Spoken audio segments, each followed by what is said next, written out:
Gangas. I'm the head of EU projects, EU projects coordinator at EFIC and the headquarters.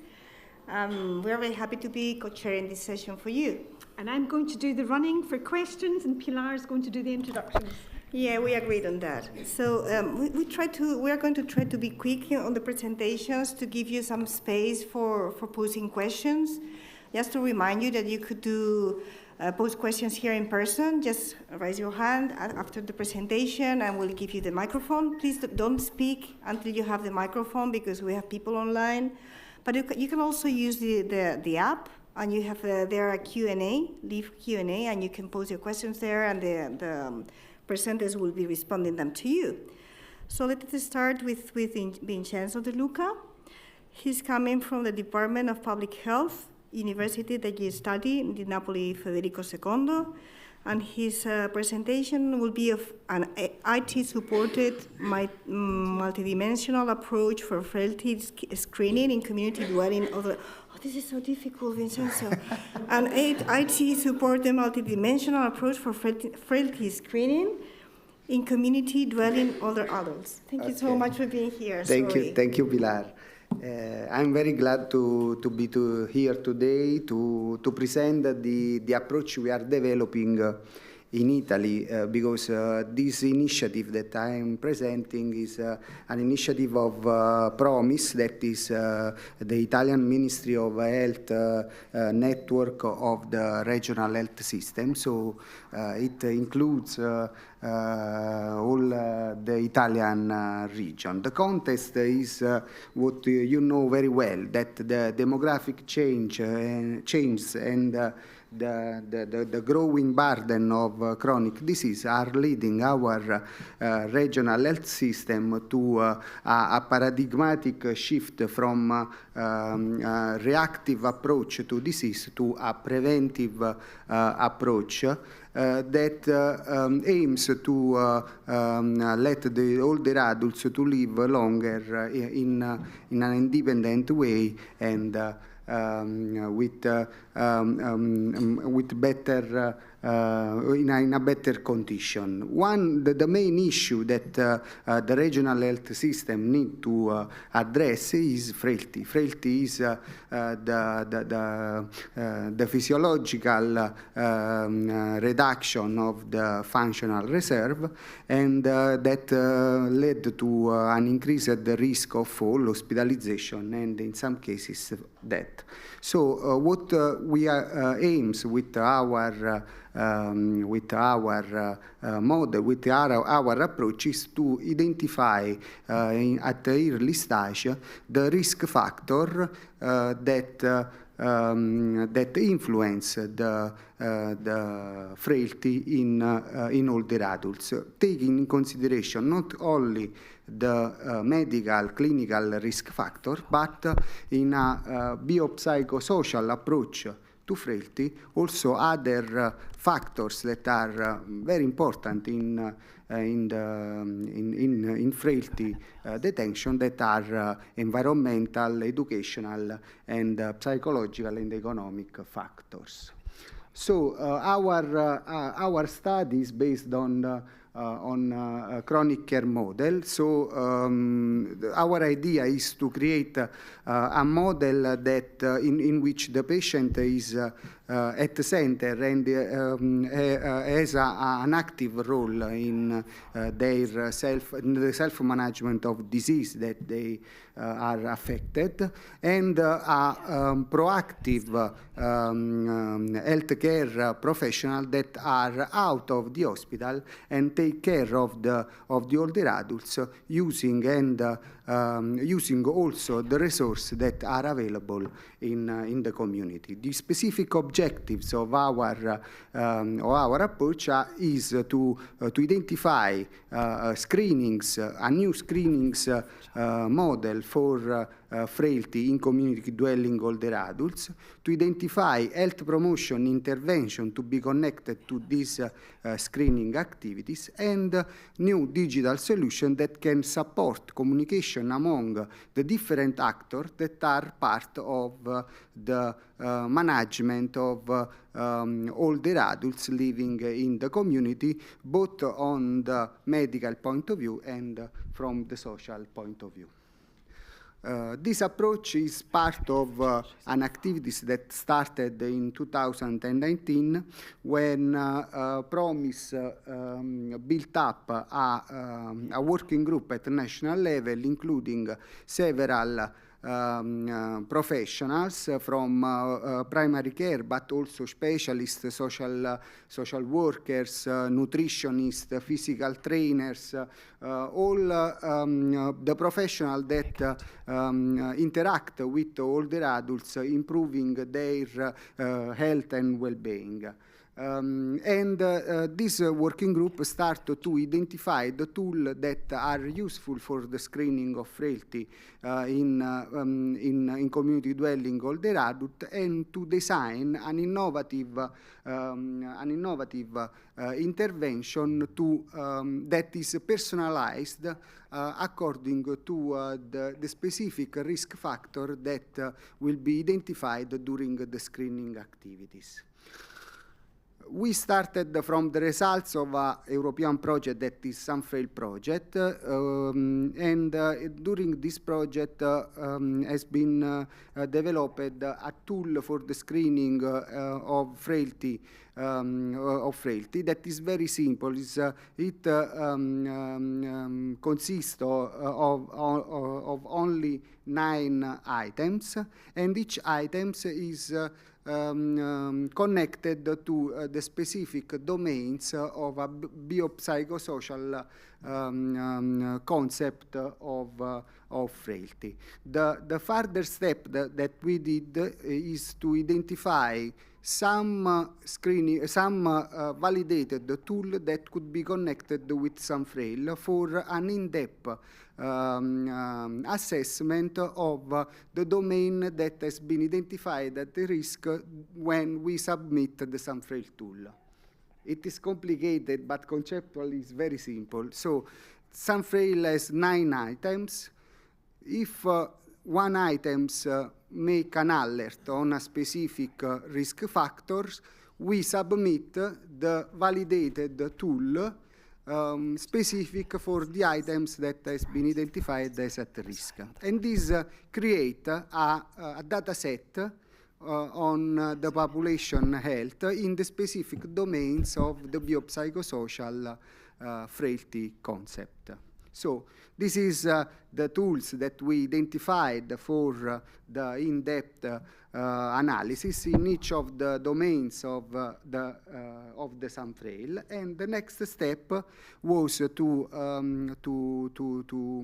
develop a national observational study to validate this approach, in assessing the impact of the early identification of the risk factor and the consequent health promotion intervention that we do with the older adults as on the quality of life of the individual.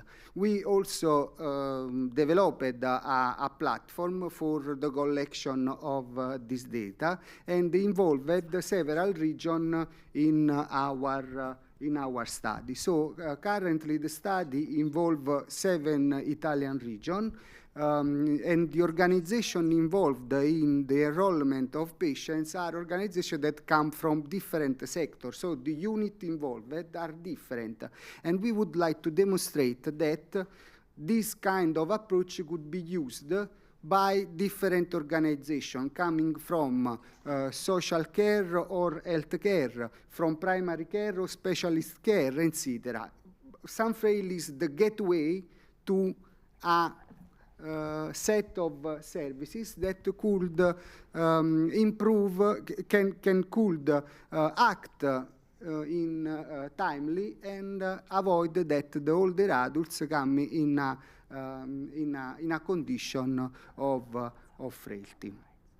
This is the potential of some Frail Plus. Some Frail Plus aims to early detention the risk factor and also to provide to the older adults targeted evaluation, and then provide also personalized intervention in the specific domain that we identified as at risk, and also to enroll the older adults in a continuous monitoring through IT tools or telemedicine or communities activities, and we can monitor during the time also the state of health of the older adults. This is some, in the next slide, I provide some example of the intervention we are implementing in Campania region. This is the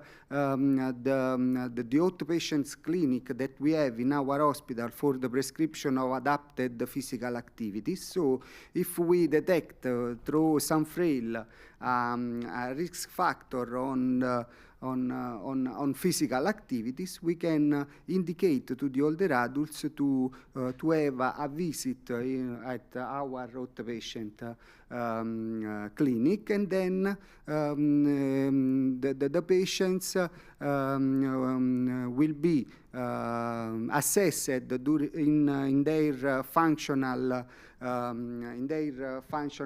performance, and enrolled in an intervention that includes or physical activities in affiliated gyms, in collective sessions, or through an IT tool that by which the older adults can implement physical activities through video tutorials and using resources that they have in his home, and the clinician can monitor the adherence of the older adults to the physical activity program. Another example is using the resource of the community. This is a focus group that we are implementing involving the local parishes, in which the older adults make physical activities, but also nutritional counseling and memory training through a tool that is the neuropersonal training. That's a tool developed by the Guttmann Institute from Barcelona. That is a tool that trains the brain train the brain. And finally, we also provide some IT literacy, because one of the main gaps that we have in implementing this kind of intervention is that the older adults feel not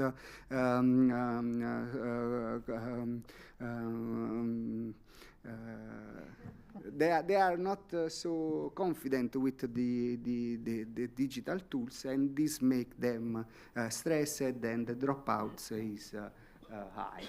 What is missing? We think that an approach like the ones that I described needs a systematic implementation of nursing in community. So the professional profile of family and community nurse is important to catch, to stay in contact with the older adults and be more close to them. Another aspect that's very important is the integration, but not only technological integration. Primarily, the organizational integration is important, and the technology is the support tool for this integration. But mainly, we need to integrate the professionals. I understand. Community engagement, we need to find a new way to engage older adults and the organizations that are available at community level. And last but not least, we need more accessible buildings, because to involve, to engage the older adults, we need that the older adults need to be in a place that is comfortable for them, and they can reach easy without any danger or without any problems that they can find during the way. Thank you. I would like to thank Vincenzo and all the other presenters because they have made the effort to reduce a little bit the presentation so that you can interact with them. So you can only have to ask for the microphone and Anne will be giving it to you. Or you can also pose your questions in the Q&A of this session. So please, now the time is for you. You have 3 minutes for at least one question and Vincenzo to respond it. Thank you. Any questions for Vincenzo? Yep. Just say who you are. Yes. So I'm Maria Jose Mendieta. I come from the University of Basel. My question is, who's the responsible in doing the screening using this tool that you have developed? And then after that, who coordinates the care? Because in the screening tool, you can identify several risks with several interventions. Who helps in the coordination of care for this older patient? We are validating different approach. As we involved the different region, we have different regional health system. Each one is validating an approach to understand what can be the best one. Our idea is to focus on family and community nurse. That is for me and also for the working group, the professional profile that is more competent to implement this kind of activities. The coordination of the intervention is based on the catalogs of health promotion activities of each local health agency in which the older adults refer. So we at local level have different activities, physical activities, nutrition, etc., that are provided by our local health authorities. So the screening is made by a professional that could be the family and community nurse or a volunteer of a non-profit organization that enroll the older adults in the services provided by the healthcare authority. So they are activities that are still provided, but the engagement of older adults is very low because we are not able to indicate to them that they are at risk. So they feel good and they say, I don't need care, I don't need to do anything. But if we enroll them and we detect a risk, we can say, you have a risk, you feel healthy, but you have a risk, so you need to do some activities to promote your health, to stay healthy. That was fantastic. Thank you so much. That's the floor for you. Now we have the pleasure to receive Maria Jose Mendieta. She's from the Institute of Nursing Science of University of Basel. Her presentation is Adaptations of a Community-Based Integrated Care Model for Frail Home-Dwelling Older Adults using the results of a feasibility evaluation. Oof. Thank you so much. Yeah, it sounds quite complicated. I hope everybody can listen. Yeah, I'm quite short, so I'm trying to do my best. It's a great pleasure for me to be here on behalf of the Impaired team. My name is Maria Jose Mendieta. I would like to start to giving you a little background why our project started. So, considering the demographic changes in the canton of Basel-Landschaft in Switzerland, they decided to create a care law in 2018. According to this care law, the canton needed to be reorganized in care regions. Each of these care regions needed to have one information and advice center. The idea of having this information and advice center was that this center was going to provide information about age-related topics to older adults, their informal caregivers, and as well as assess needs. So therefore, this information and advice center needed to have at least a nurse. So we saw this as a good opportunity to advance integrated care in this canton. However, we know that to date, the information about the effectiveness of integrated care comes especially from the trial world. And we have seen that there is positive impact of integrated care on patients and costs, in the trial work, but when we go to the real world settings, we see that the results about the effectiveness of integrated care are not quite clear. And this is specifically because we don't have guidance on how to translate what we see in the trial world into the real world. And this is when implementation science comes in rescue. So implementation science helps us to facilitate the uptake of integrated care in trial world into the real world settings like community care. So that's why the aims of our project, the Inspired project, were to develop and implement a community-based integrated care model for home-dwelling older adults using an implementation science approach. Additionally, we wanted to evaluate this integrated care model on patients and service outcomes. Our intervention is a multi-phase implementation science project. As you can see, we have 3 different phases. In the first phase, we started by looking at what the evidence says about integrated care models, which are core elements of integrated care. Additionally, we look at the context. What barriers or facilitators exist in this canton for the implementation of integrated care models. During this context analysis, we conducted a population survey. We had some meetings with different stakeholders, representatives of different care organizations, and additionally, we involved stakeholders. As a result of this first phase, we developed the Inspired Care model that we wanted to test its feasibility in one of the information and advice centers that I mentioned to you before. And that's the main topic of my presentation today. In the third phase, we will evaluate the effectiveness of this intervention. So this is like a very short overview of the Inspired Care model. This is an integrated care model for home-dwelling older adults of 75 years and more. This integrated care model tries to promote service and clinical and functional integration. Our care model has 4 core components. The first one is the screening of older adults to identify those who are at risk of being frail. The second one is a multidimensional assessment to identify needs, healthcare and social care needs. The third one is the development of an individualized care plan and care coordination. Ideally, this individualized care plan is discussed with the older adult, the informal caregiver, and other community care providers involved in the care. And the final step is a follow-up based on the needs of the older adult.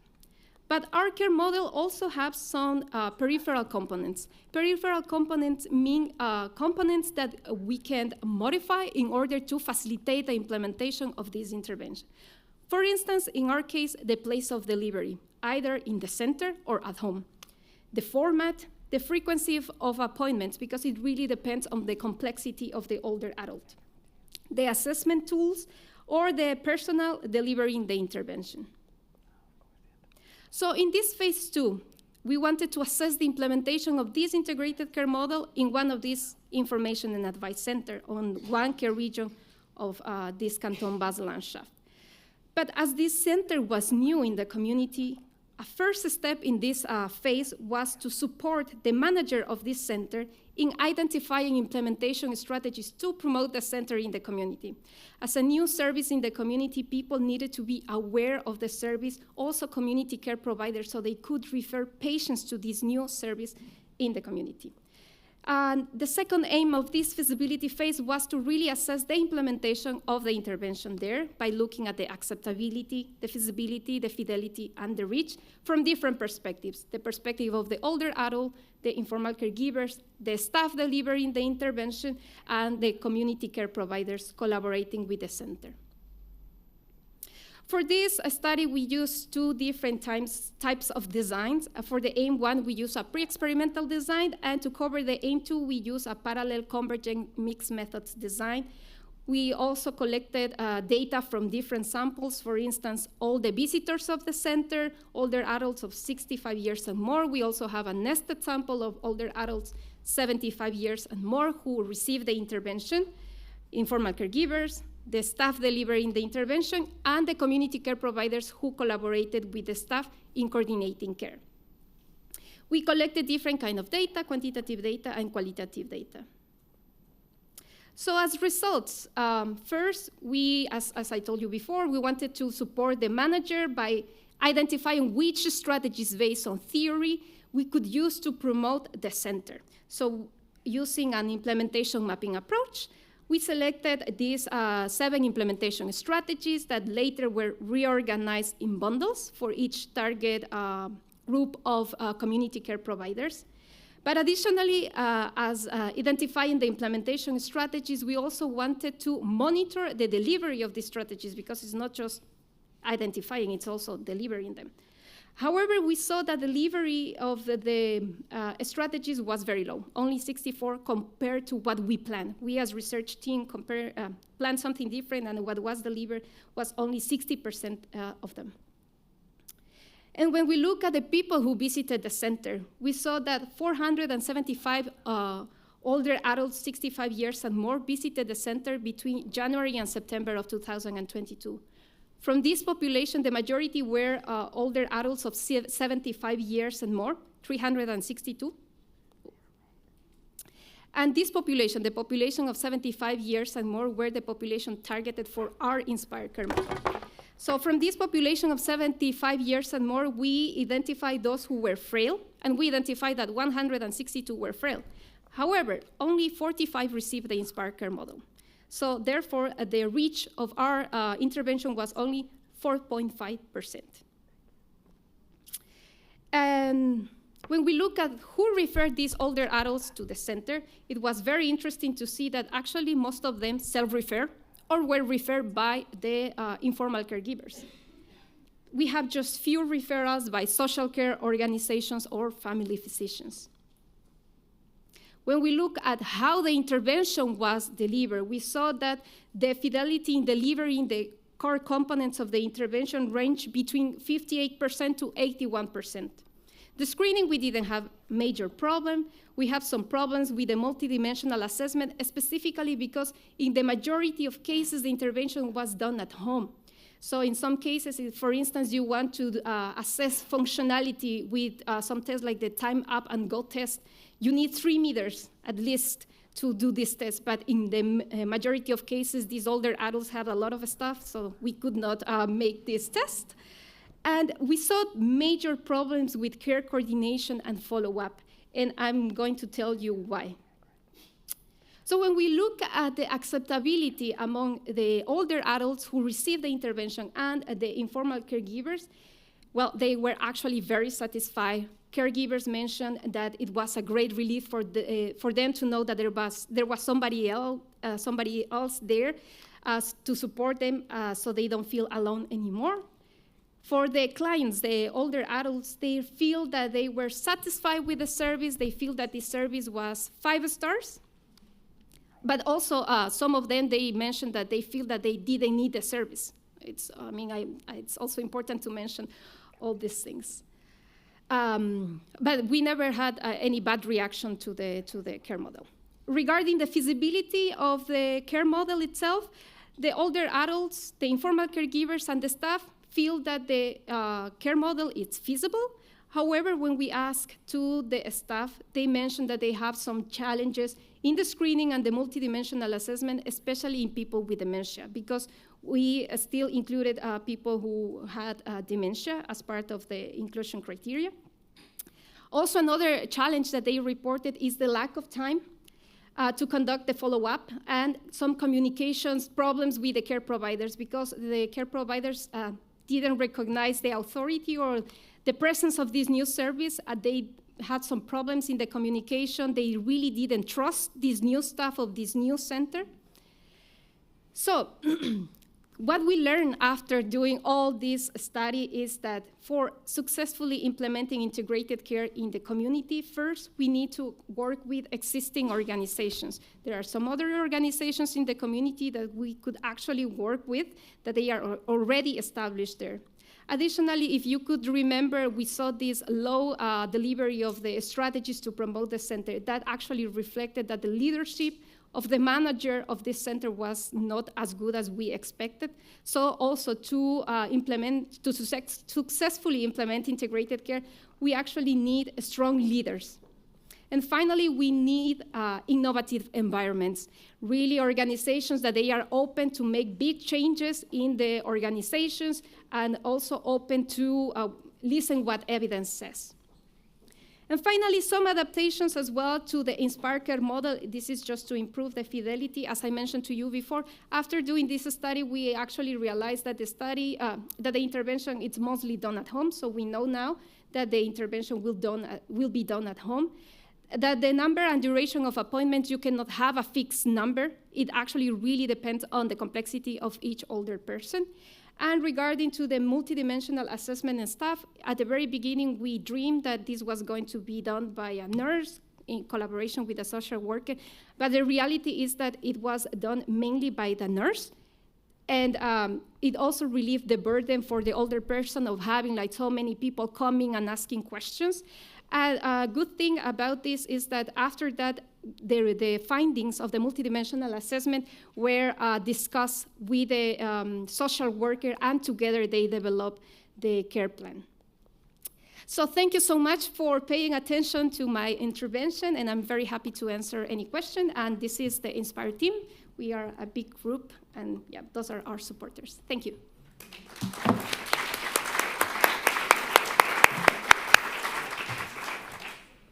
Any questions for Maria?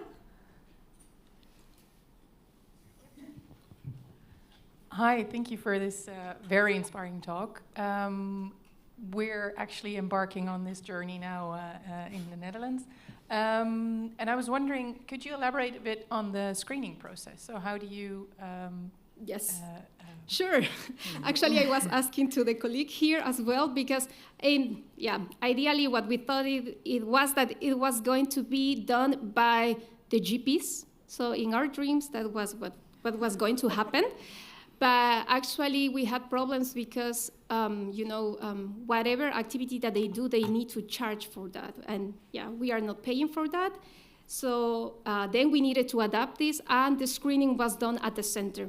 After the older person contact the center, one of the first things that we will do is the screening. Yeah, and for the screening, we use first the chronic health frailty in the index. But the problem is that some of these questions were not culturally appropriate for the people in Switzerland. So we decided to change it to the Prisma 7. Sorry, a couple of short questions. One was not expected, but now that you say that, so these tools that you use for the screening were not part of the usual standard clinical practice of the, no. So that it's something that you wanted them to do more. Okay. Yes, exactly, and that was the biggest challenge. Okay. That's why we really included the voices of all these different stakeholders to see if this was going to be feasible, but actually after speaking with some of them, this was not going to be feasible. So yeah. And how long did it take to recruit these 360 participants?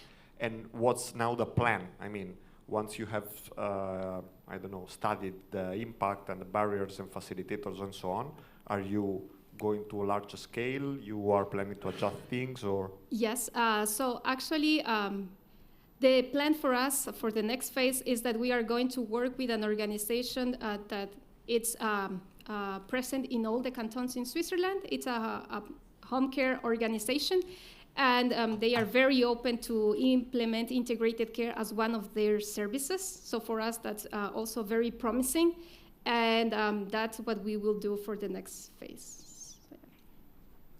Just a very short question. It seems that the weight of these peripheral factors that you have mentioned, the context itself, it's really more important than you expected at the beginning.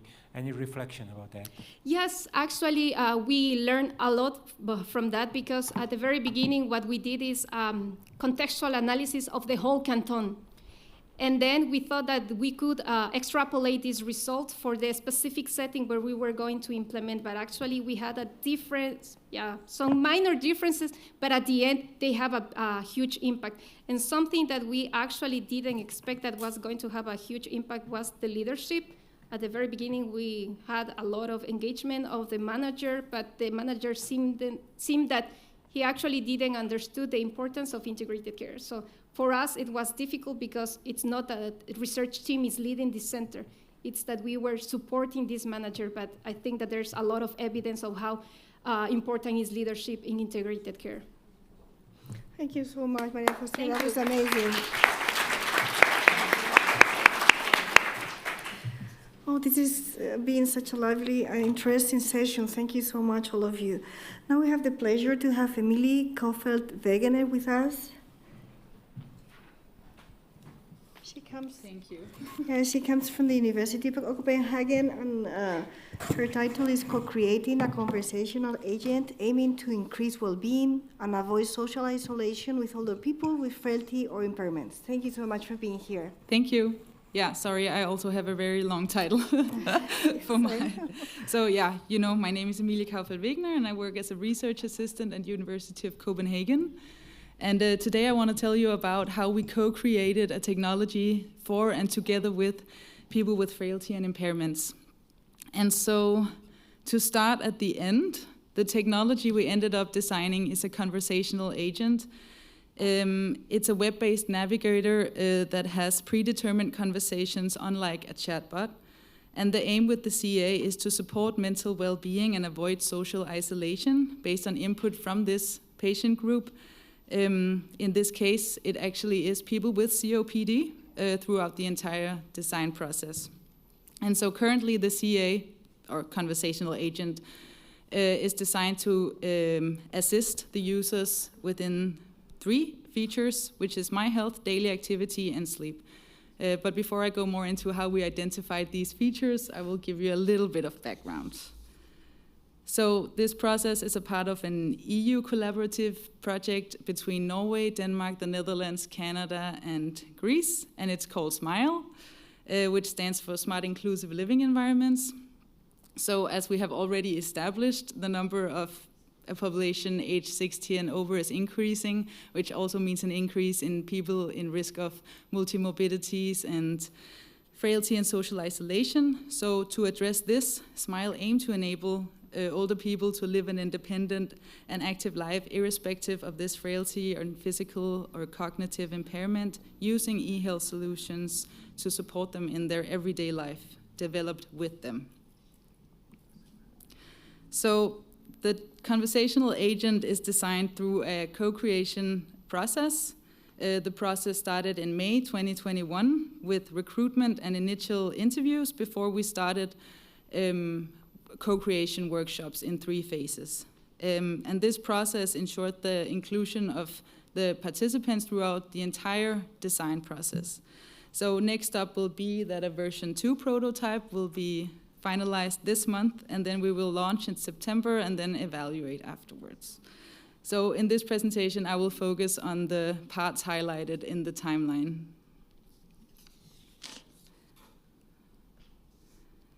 The participants, they were recruited from 2 living labs in Norway and Denmark. And to ensure the inclusion of the people who are not necessarily heard or included in a design process like this, we administered a questionnaire consisting of the READY instrument and socio-demographic questions. And this helped us establish an understanding of the users based on their technology readiness levels. And then after this, we did k-mean clustering to stratify and create 4 clusters of participants based on their technology readiness levels. And then participants from each of these clusters were invited to participate. So for the initial interviews, 14 semi-structured interviews were conducted, and these took place in the homes of the participants. To enhance the ideation through these interviews, we also did use some user tasks in relation to create a future e-health solution that's based on the input of the participants. And the interviews gave us insight into the requirements and needs of the users.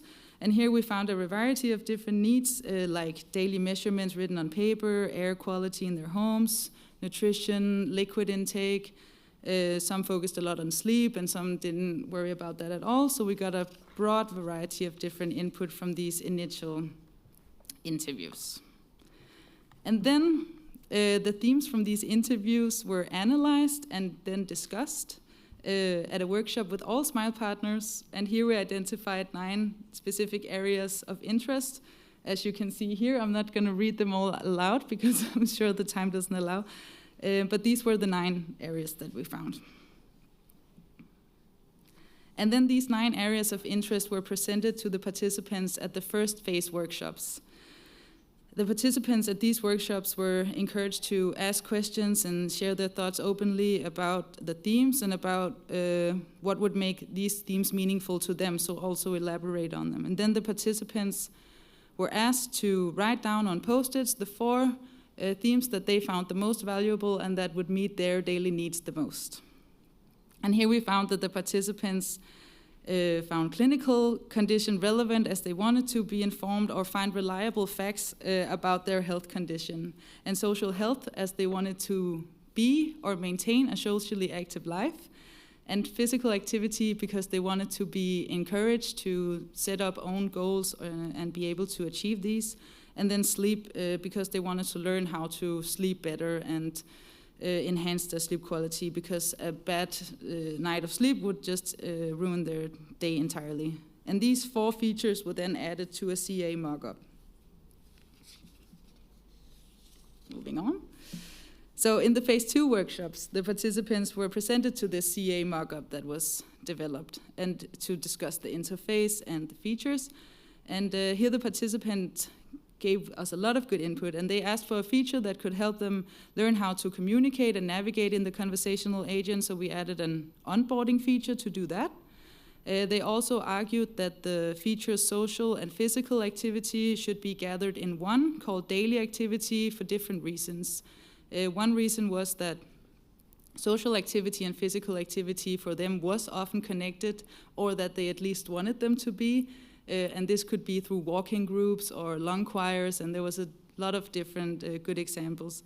And another reason was that physical activity varied a lot within the group. So for some people, physical activity was doing these daily activities like house chores and doing the dishes, and for others it was going for a walk or doing gymnastics. And then finally, the participants also stressed that they wanted to be suggested activities that are not necessarily disease-specific, because they don't want to be faced with their condition everywhere they go, and they also want to be able to bring a partner or a friend to join some of these activities. Then we have the final phase workshops, and here the purpose was to address how the participants perceived the prototype version 1 of the conversational agent. And here we found, just to elaborate on, because we ended down on these 3 features, that the most important aspects of My Health was that it can provide them with facts about their clinical condition, it can help them answer common and relevant questions regarding their condition, and it can provide easy access to healthcare professionals. For daily activity, it was important to get a list of cultural or physical non-disease specific activities in their area, and then provide an overview over upcoming events and encourage users to set up goals and achieve them. And this could both be physical, practical, and social goals that they will set for themselves. And for the final feature, sleep, participants just wanted to know how they can enhance their sleep quality through suggestions on how to fall asleep easier, for example, through meditation or breathing exercises, and also to understand how their behavior during the day can impact their sleep negatively. So, yeah. To conclude everything up, we have successfully included a diverse group of participants that are frail in several phases of a technology design. And the input indicates that a focus on the 3 areas, My Health, daily activity, and sleep, are relevant to consider in future development of service design for older in this population group, as it may contribute to increased well-being and a life without unwanted social isolation. Yeah. Thank you for your attention. And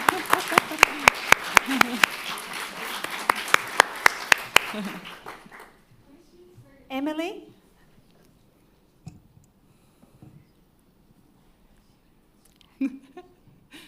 Albert? Thanks for the presentation. Just a couple of questions. Did you take into account in your study other comorbidities? That is the first question. Second one is, when you were analyzing the different types of COPD patients, did you take into account the severity of the different degrees of the disease? Thank you. Thank you, great questions. So to start with the last one, we had participants of different levels of COPD. So some participants were reliant on 24/7 oxygen supply, and some were in very early stages of their COPD. So definitely there was a broad representation there. And in terms of comorbidities, we didn't assess for that before we started the study, but it was evident to us during the workshops that almost all of them had some kind of other disease to worry about, and that was also very important input for us during the workshops, that they were like, yeah, we have COPD, but we also want to manage our entire health, clinical condition that we... Not a question, but a comment. Just great to see sleep getting studied. It's so important for the rest of our activities and participation. Okay. Thank you so much. Thank you. Yes, thank you so much, Emilie. Fantastic. Okay, time flies. Almost half of the session. Now we have Rebecca Ganann from McMaster University. Her presentation is on pilot randomized controlled trial of EMBOLDEN, a novel co-designed community-based intervention to enhance mobility in older adults. And again, 4 lines. Thank you so much. My apologies for the long title, but it's a pleasure to be here and presenting on behalf of our EMBOLDEN team. Just listening to the previous speakers, I can see we're in the right session because this is really fits well and complementary to some of the things we've been hearing. So I'm just going to give you some context. So this is not about frailty, but more about frailty prevention. But we know that when people start to experience barriers to their mobility and experience decline in their physical health status, this can lead to social isolation, worsening of their physical health, their mental health. This can lead to frailty, increased hospitalizations, and early death, and ultimately poor quality of life for people, of course. So it's really important that we look ahead to see how can we help to support people earlier and help them to maintain their health and their independence. So there's a lot of research that's been done, but as one of the previous speakers suggested, there's this sort of knowing and doing gap. So there's little research that's been done to explore effective and appropriately targeted programs, particularly when we think about addressing it amongst those who face the highest health inequities.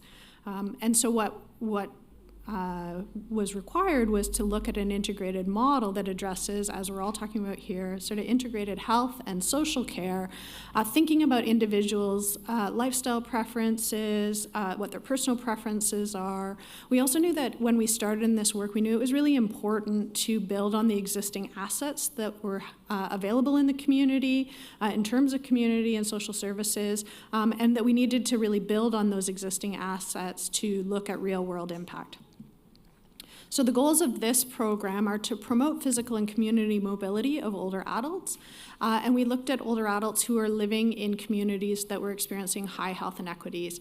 So the city that I live in, which is in Hamilton, Ontario, Canada, there's a great range between the areas where people are living with extensive challenges in terms of the social determinants of health compared to other areas of the city. There's actually a 20-year difference in life expectancy across those areas, so lots of challenges there. And we knew that although there was a lot of existing research around some of the key aspects of what we were interested in around physical activity and nutrition and those sorts of things to support people, we needed to partner with older adults and health and social service providers to understand what key priority design features were to design a different way of delivering support for people to promote mobility. And we wanted to address the needs and the gaps that were happening. We didn't want to duplicate what was already being done. We wanted to amplify it and address some of the existing gaps and the barriers that these individuals who face the greatest challenges were meeting as they were trying to meet their health needs. So this is one piece of a very large program of research. So we are currently in phase 2, which is a pragmatic randomized controlled trial what I'm presenting today is our feasibility study. So phase 1, we co-designed, so we did a series of studies. So we did an environmental scan to find out what did exist. We also did a series of evidence reviews to look at what the best available research evidence said. We did a qualitative study to look at what older adults' preferences were in terms of optimal design features. And then we worked with our strategic guiding council, which is really critical. So our guiding council is comprised of older adult community members and local health and social service providers, and we co-designed this intervention together. And we continue to work with our guiding council as we test the intervention and as we plan for scalability. So this was a really important thing. We started with the end in mind and thinking about scaling up the intervention. And so as we designed the intervention, it was important. That was a key guiding principle that we had when we developed the shape of the intervention. So what I really want to also share with you is, because we really think that our older adult partners are such a valuable part of what we do, this is our governance model. So we have that guiding council that I just talked about, but also as we're implementing in different sites in the community, we have community advisory boards that help to guide local level adaptations and changes that need to happen, sort of thinking about putting the program in context. And when we talk about the program, we talk about it with a hyper-local approach. And what that means was, we said we wanted the program to be close by to where people are, because we know, especially as people start to experience mobility barriers, that the distance that they travel in communities often shrinks. So we wanted it to be accessible in that way. We wanted to remove some of those barriers that we heard about in the co-design phase. So core features of our program: physical activity, healthy eating, social participation, and system navigation, and that those were important to be threaded together, that this was going to be a group-based program. People wanted to come together, but for some people they said, but physical activity is not the hook.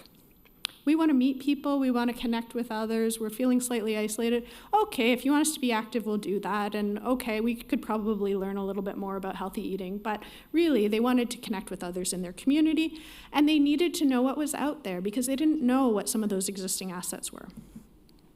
So our co-design, as I talked about, was combined those variety of studies. We also had content experts who came to our strategic guiding council, and we had lived experience experts. So together, that's how we designed the program.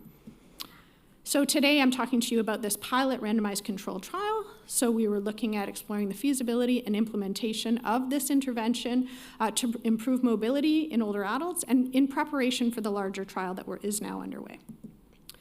So I want to tell you a little bit about that. So our population, we were focused on community-dwelling older adults, and we define that as 55 and up. And part of the reason for that is we know that, especially as people face different inequities in health, that some people age early, they face challenges related to aging earlier. And we also wanted to align with the services that were available in our city, so the publicly available services, and they define the population as 55 and up. And remember that I talked about that 20-year life expectancy difference in different areas of the city. And then in terms of, because it was a feasibility study, we did a 2-to-1 randomization. So we had, because part of the purpose was for our intervention team that we brought together, and that's where the integrated care comes in. It's delivered by public health, primary care, and our recreation department. We have service providers from those different organizations who are jointly delivering the intervention together, and we wanted them to gain experience with the intervention as planned. In terms of data collection, we had qualitative interviews and quantitative surveys. We had the program interventionist log sheets to document what's happening, and were people attending, and were they retained in the program. And we had qualitative interviews with participants, and with the intervention team, we had a focus group. In terms of the outcomes, we were looking at feasibility, acceptability, fidelity, could it be delivered as planned, and what the implementation barriers and facilitators were. So what it ended up looking like, and it looks different today, but this is what it looked like in our pilot. It was a 9-week trial. They came together as a group for 90 minutes because we heard, so initially it was delivered online. I'll tell you now it's delivered in person. But at that point, and partly because of the pandemic and feasibility constraints, it was delivered virtually using Zoom. And they said, if it's on Zoom, I don't want to be on there more than 90 minutes. So it was a 90-minute session. And there were 9 interactive group-based sessions and up to 3 individual system navigation sessions using a digital tool called Genie, and it's facilitated system navigation. So it helped connect with our local information services and look at where people were in their neighborhood and in alignment with their goals and priorities, what existed that they could connect to that helped them to meet their goals. I talked about the intervention team already, so I won't go into that. In terms of who we got, we assessed 31 people for eligibility. Ultimately, we had 19 who were eligible. Some of them declined to participate due to time, other commitments that they had. Some people had barriers with technology, which we knew that was a bit problematic. And yet the older adult, we said, okay, we're going to wait until we can deliver it in person. And our older partners said, people need this now. We need to get going and we need to get started. So we need to deliver it now and then figure out how to adapt it over time. And then we ultimately ended up with 11 participants. So once they were randomized, 5 received the intervention. So I recognize this is small. It was important learning for us, though. All attended at least 6 of 9 of the sessions, and some of the reasons why they didn't attend were because they had medical appointments. And these are people who, there wasn't a requirement in terms of the number of conditions that they had, but people who were living with a lot of health conditions, multiple chronic conditions, and so they already had existing appointments. But the intervention fidelity was over 95% across all sessions, and the participants really expressed a lot of positive they were really positive about the intervention and how important it was, how valuable they found it, and they thought that it impacted the very things that we were trying to target. So they perceived impacts on their connections and on their health. They found it useful. In particular, they found the healthy eating component was really well received.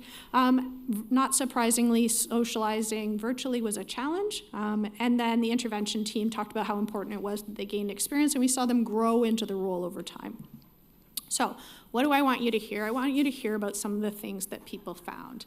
So participants told us, I can really see how important this is and how needed it is. It was, and another person talked about, it was filling the gaps. It was definitely filling the gaps. The third quote here they said, this is my Thursday. I tell people, don't call me, I'm busy. Like they didn't want to be interrupted. This was their time and how important it was. And people talked about shifting their mindsets as well. Some people talked about gaining knowledge or motivation or awareness. And I pulled out a couple of quotes here just because I wanted you to hear about, those are my initials, but it's not me. I want you to hear that there were things that people talked about, like it was reassuring to know we were reaching people who were experiencing food insecurity, and this was important for them to learn about where they could go to address their food insecurity. We also heard from people that it was easier for them to do some of their activities of daily living, that they moved around more, that they were moving about in their community more or more comfortably. And from others, we heard that they were less fearful of falling. They were more confident moving around in their neighborhood. So these were really important things, and we felt like we were on the right track. So ultimately, we found that we had a program that was feasible and it was acceptable both to participants and to the providers, which was important. We gained important insights about what needed to be changed. We learned about recruitment. That was from our community advisory board, so clearly we had some challenges with recruitment for this component, but we heard about recruitment strategies that have worked well from our community partners about how they reached people, that it was important for us to shift to in-person delivery, that threaded curriculum with all of the components each day was really important to people. They didn't want to have separate topics on separate days. And we learned as well about the value of people connecting with each other and how important this was for their lives. So I'll leave it there. Thanks so much.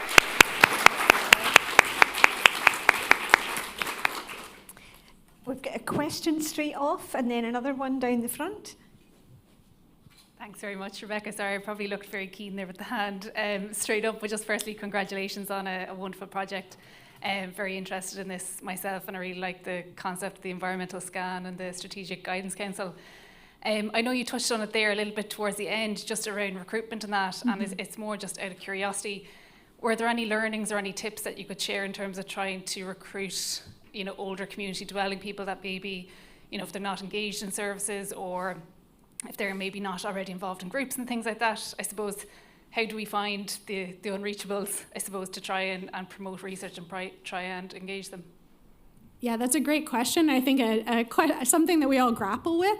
One of the strategies that one of our partners identified was using targeted mail-outs. And we could do that because as I said, we're doing that kind of hyper-local approach. So we actually did, one of the neighborhoods that we started in once we moved to the larger trial has a lot of high-rise buildings. So to get into their mailboxes was a challenge. And so we worked with a postal service that worked with Canada Post, so it was sort of a liaison role, and we got got into all of the mailboxes of those high-rise buildings, and that was really instrumental for us to actually improve our recruitment efforts, because that was how we reached those who weren't already connected.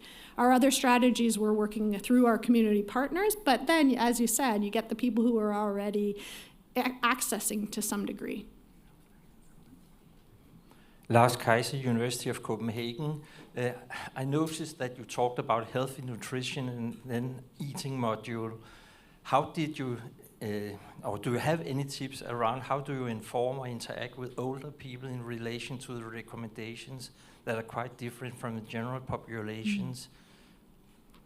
Yeah, that's a good question. So I talked about our intervention team and where they their organizations are. But so from public health, we have a registered dietitian, and so what we've been having the registered dietitian do is, so I'll go back. One of our evidence reviews was focused on group-based nutrition interventions for older people, and we found that, and it won't be a surprise to people, but where there were behavioral change techniques built in rather than just health education, those were the most effective in terms of changing those outcomes. We also heard from our partners that you can't talk to people about just healthy eating if you're talking about people who don't have access. So it was important to address access, as well as then once you have access, how do you eat in ways that support the needs of older people. So we integrated those guidelines in, as well as the connections with some of those community agencies. So I would say it's a multi-pronged approach. Rebecca, sorry. Can you specify with just a bit more the detail which was the content of the intervention specifically? Sure. So we integrated there are Canadian Society for Exercise Physiology guidelines around physical activity, so we've integrated those guidelines in. We have resources we have a Canada Food Guide, but I just want to point out that it's of course not the education alone, but we've looked at resources through the Canadian Dietitian Society as well, so a variety of sort of best available resources to integrate and to support. But we've done interactive cooking demonstrations as well now, where people can gain the knowledge and skills in addition, where they can gain skills. We have a recipe book that we provide for people so they get to try out the recipes. We've been providing some food to people as well. So as they learn about a recipe, then they get those key ingredients. The socialization, we have social activities each week where they can get to know each other, where there's peer learning to share with each other, which has been really valued by participants. And then the individual system navigation support. So everything else is group, and then there's the tailored system navigation support. The primary goal is to... microphone, wait, please, the microphone, otherwise... The primary goal of all the story is to, let's say, prevent loss of mobility. Correct. Okay. Yeah, and when we talk about physical and community mobility, it's also the how people move in their life space. Okay, thank you so much. Okay, thank you. Okay, now we have the pleasure to have Ellen Bailey. Is it well pronounced? Bailey? Bailey, okay. From Gant University, that was correct, Gant, yeah. And her presentation is Reducing Oral Health Inequalities for Frail Older People by Improving Access to Oral Care and Integrated Oral Care. It's only 3 lines. Thank you so much. You're welcome. Thank you for introducing me. Good afternoon, everyone. I would like to start by introducing Paula to you. Paula is a Belgian woman who lives alone. And she may not look frail to you at first glance, but she is actually.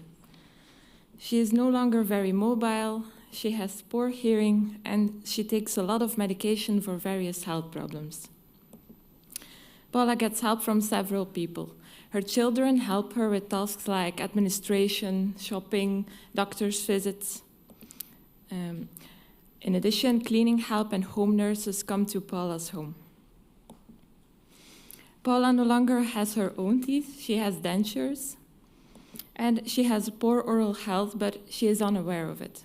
Despite help from several people, little attention is paid to Paula's oral health.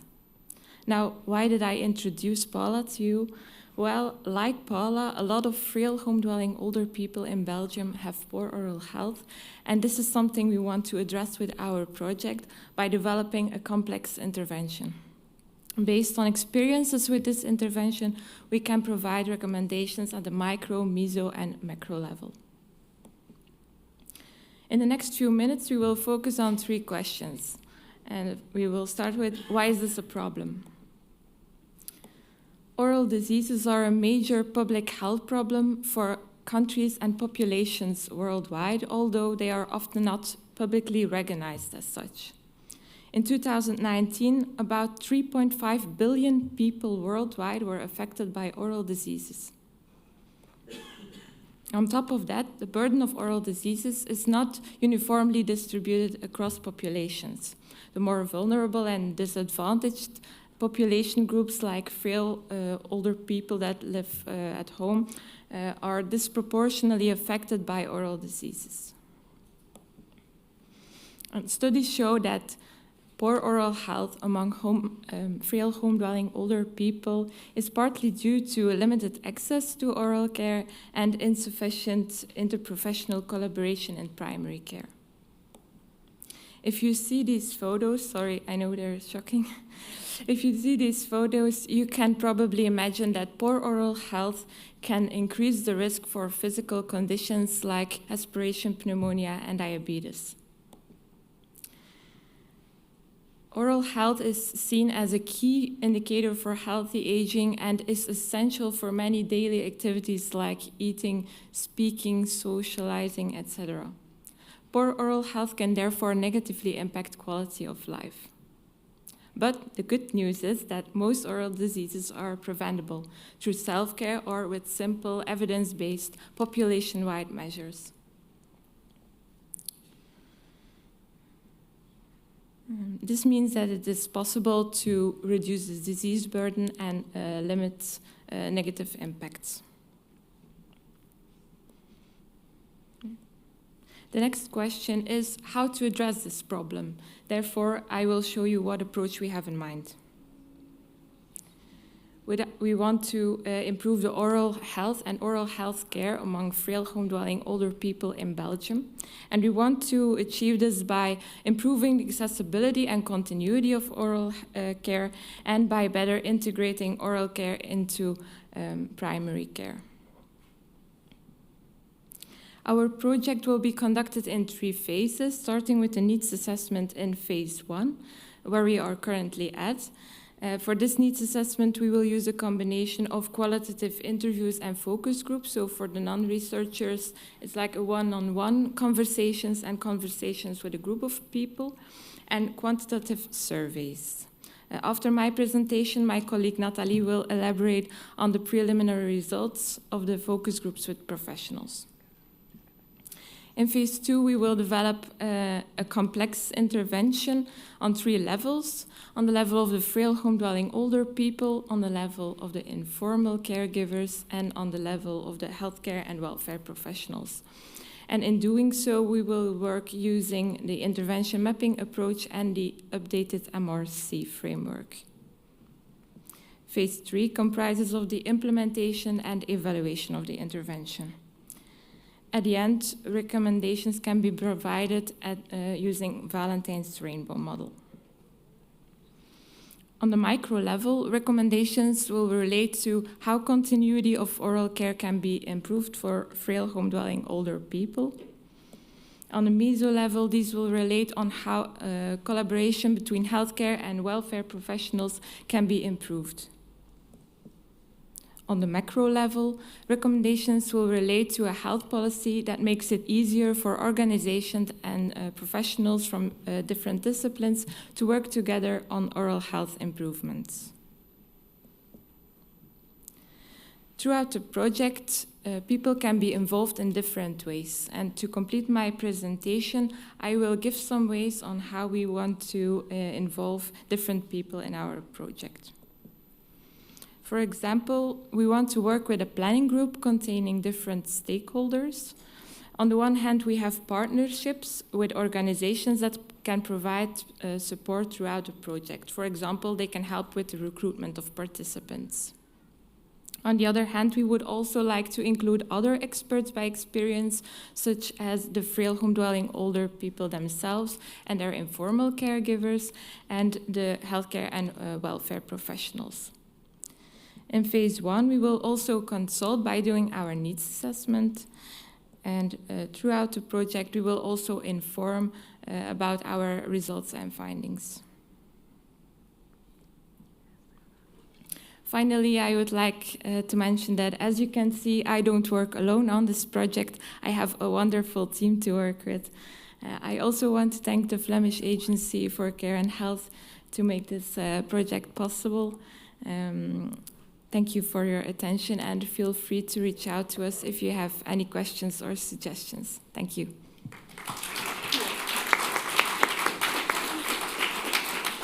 Natalie is part of your team, right? Yeah. Oh, that's amazing. Yeah. So shall we just have Natalie and then we can have questions after both of you together? That's okay. Yes. Yeah.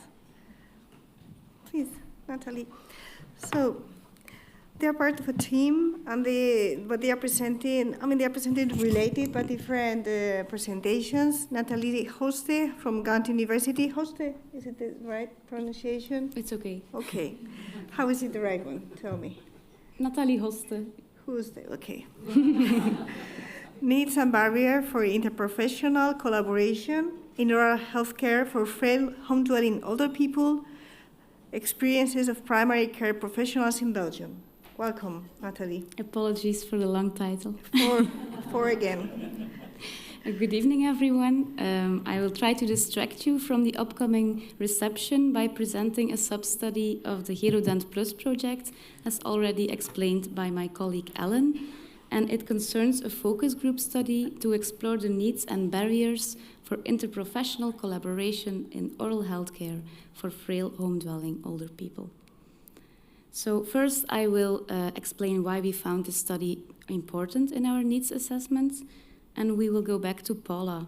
She represents a group of frail older people who still live at home. And we know as people get older, they have an increased risk for oral health issues. Also, recent studies show that dental attendance decreases after the age of 65. And since they visit the dentist less, it is very important that other care providers pay attention to the oral health of this group. A recent study also confirms this and indicates that once frailty is detected, a good interprofessional communication and care is needed to avoid the dropout of this group from the oral healthcare system. However, currently there seems to be very little interprofessional communication on oral health. And therefore, in this study, we aim to explore what are the needs and barriers for this interprofessional collaboration in oral health care for this specific target group. So how did we address this question? We organized focus groups in 2 regions in Flanders involving 13 professions. And until now, we have conducted 10 focus groups with a total of 76 participants, and we have spoken to GPs, pharmacists, home nurses, home care aides, and cleaning aides. And later this year, additional focus groups are planned with dentists and dental hygienists, social and welfare workers, and paramedics. The thematic analysis is still ongoing, but for today we have screened the transcripts for the most important preliminary results so we could present them to you. And let's move on to those results. The focus groups revealed not only needs and barriers for interprofessional collaboration, but also other important factors that influence the integration of oral care into primary care. And that's why we decided to classify the results according to the rainbow model for integrated care. And it would take us too far to explain the model itself, but I will classify the results into micro, meso, and macro levels, and also distinguish between normative and functional aspects. So, at the micro level, oral health is no priority for frail older people, according to the care providers. So this quote explains why they believe that. GP said that generation did not grow up with oral health, so they are not aware of the consequences. They bring up many reasons for not going to the dentist. It's too expensive, they are afraid, they depend on others to get there, and they can't find a dentist who is still accepting new patients. And as care providers believe that this group does not prioritize oral health, they admit that they pay little attention to it. And in addition, they also indicate that oral health seems to be a very sensitive subject to talk about. Also, care providers stress that they don't have the knowledge to address or recognize oral health issues. And as a result, almost all participants indicate that an oral health care training would really help them to pay more attention to the oral health for this group. Of course, this would be a very important step towards collaborating on oral health, and that takes us to the meso level. At this level, we see that there is very little interprofessional communication on oral health at the moment. And this is not only the case between the dentist and the general practitioner, but also among home care providers. This results in unclear oral health responsibilities among the involved care providers and also in a lack of a shared care plan or interdisciplinary guidelines that mention oral health. So, the participants stress the need for an overarching communication platform that would allow them to communicate with each other, to make referrals, and to share patient information on oral health. And especially feedback after referral seems to be very important for this specific target group. And this GP explains why. If we don't receive feedback after referral, how should we follow up? You can't expect a frail person to provide us with detailed updates on their oral health. Where at the moment this platform often differs from organization to organization, participants state that this should be organized at the policy level. And for this reason, we have also included this as a need at the macro level. An additional benefit of organizing it at this level would be that health insurance funds could share information on the time since the last dental visit. And this GP tells us why he thinks this would be desirable. If I would receive a warning that a patient hasn't visited the dentist for several years, this would be a reason for me to start a conversation. Also, the participants indicate that investing in oral health campaigns on television and in magazines is important to increase awareness among the target group, but also to start a conversation with the care providers. However, one of the most important problems seems to be the shortage of dentists at the moment. And this quote gives more information. This pharmacist said, "I no longer refer elderly patients with oral problems to the dentist, as I know they won't be able to get an appointment. Instead, I refer them to the GP." And finally, participants state that there should be proper reimbursement of oral health care and also financial incentives for collaboration on oral health. These were the main results at the different levels. And in addition, I would like to share some ideas from participants regarding the ideal organization of oral health care for this group. And it was remarkable that similar ideas came up in almost every focus group. For preventive oral care, they would involve dental hygienists or trained nurses as gateway to the dentist, so they could visit the frail older people at home. Another idea was that the dentist should visit local service centers twice a year. It should be free or low cost, transportation should be arranged for the elderly, and they should receive invitation letters. And finally, most participants indicate that a dentist at home is not achievable, but that it would be desirable to have one present in multidisciplinary practices. So we don't want to jump to conclusions before hearing all the other professionals, but a few things are already becoming clear. To address this problem in this target group, efforts will be needed at all levels. And before we can start collaborating, it's important to increase awareness among the target group and knowledge on oral health among care providers. Also, the need for this overarching communication platform was stressed, and due to the shortage of dentists, many participants believe that there should be a shift of preventive tasks to other care providers. We are already looking forward to completing this puzzle after hearing the other care providers. And during the 5 minutes allocated for questions, we would be happy to hear your ideas or experiences on how to get this group onto the radar, and also how preventive oral care is organized in other countries. So please feel free to share this with us. Okay, then all that remains is for me to thank you for your attention, and I would also like to mention that I have not carried out the study alone, but with our amazing research team, and that this project is made possible by the Flemish Agency for Care and Health. Thank you, and enjoy the reception.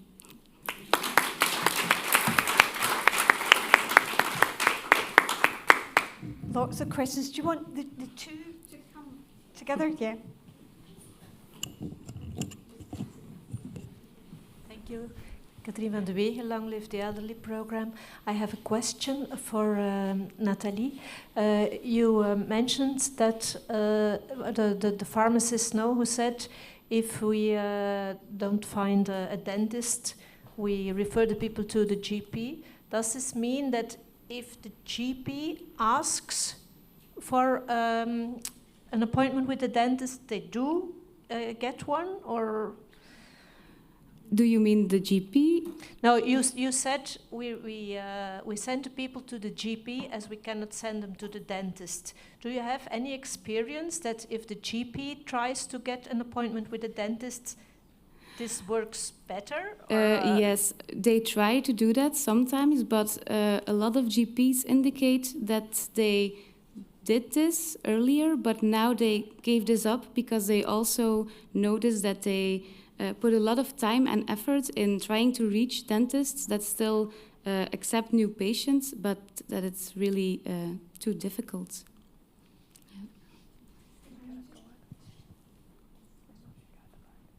Lars Kaiser, University of Copenhagen. If I understood you correct, I'm a little puzzled. If you have more than 70 informants and 13 different professions, my question is that necessarily, or is it to get more buy-in among stakeholders? If it's not enough, how can it be? And in particular, are there any surprising things from any of the professions? Are there some professions that have surprised you in their answers? We were happy to hear from the cleaning aides because we decided to include them because they really have a bond of trust with the clients they have, and they are there for 4 hours, and a home nurse is there 15 minutes. And we were afraid to ask them what their role could be in advance, but we noticed that they were very enthusiastic if they would receive an oral healthcare training to advise their clients, and they would be very happy to collaborate. That was one of the most surprising things, I think. Mm-hmm. Yeah.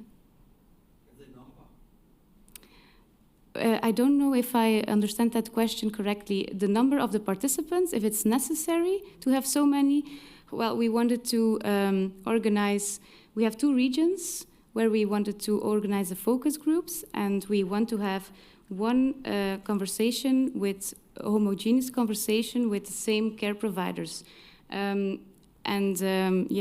it was actually a coincidence that there were so many GPs that wanted to participate. But we tried to, for every focus group, have a group of 6 to 10 participants maximum. Yeah. Okay. Hi, Melissa Northwood from McMaster University in Canada. I just wanted to say thank you for your study and elevating this topic because it's so important, and we don't talk about it enough, I think, for healthy aging. So thank you, I can't wait to see the results. I just wanted to share that I had a dear colleague that did her PhD thesis on older adults that were in dependent care settings, so kind of post-acute in hospital, and followed around nurses to see what they did and how they approached oral hygiene, which they didn't very often. And the nurses said that they felt like it was an affront to people's independence, so there'd be some work need to to be done to help them understand they're actually helping people, feel more confident and smile and have better breath. So that was one of the barriers there that I just wanted to share. So thank you. Thank you for sharing. And reflection, I think you asked about other experience from other systems. I don't know if there's anyone in the room from Latin America, but IFIC Latin America, some of the systems have got really embedded dentistry within primary care. Would you agree? Anything you want to say? Thank you so much. Yes, I come from Ecuador, and yes, so dental care is part of the whole universal health coverage in our country. Public health is for free for everybody who's there. Like even you, if you go to my country, you will receive for free healthcare. However, that there's a huge problem because in a small country with not enough resources, then sometimes we do have some problems. But yeah, it's for free. But actually, that was something that I wanted to ask you because you'd never mentioned in your presentation, sorry, your name, Ellen, about the financing. And if you look at unmet needs of healthcare among older adults, normally one of the highest prevalence is in dental care. And the main reason is because they don't have money to cover the cost of dental care, because especially in Europe, it's not covered by the health insurance. So that's why I wanted to ask you if among the recommendations that you are going to provide, it will also include how to finance the dental care. Yeah, that's possible. The thing is that it's often mentioned that there are financial constraints for the frail home dwelling people. But yeah, it's still waiting on and to decide what we are going to recommend. But yeah, it's difficult to say at this moment. Thank you so much. Okay. Thanks to all of our speakers, and thanks to all the delegates, including those online, for your interest and really helpful, constructive questions.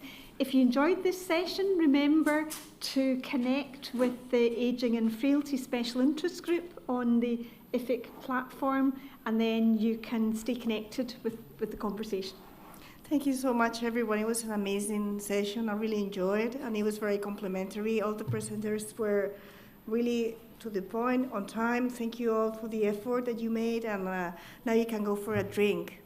Thank you.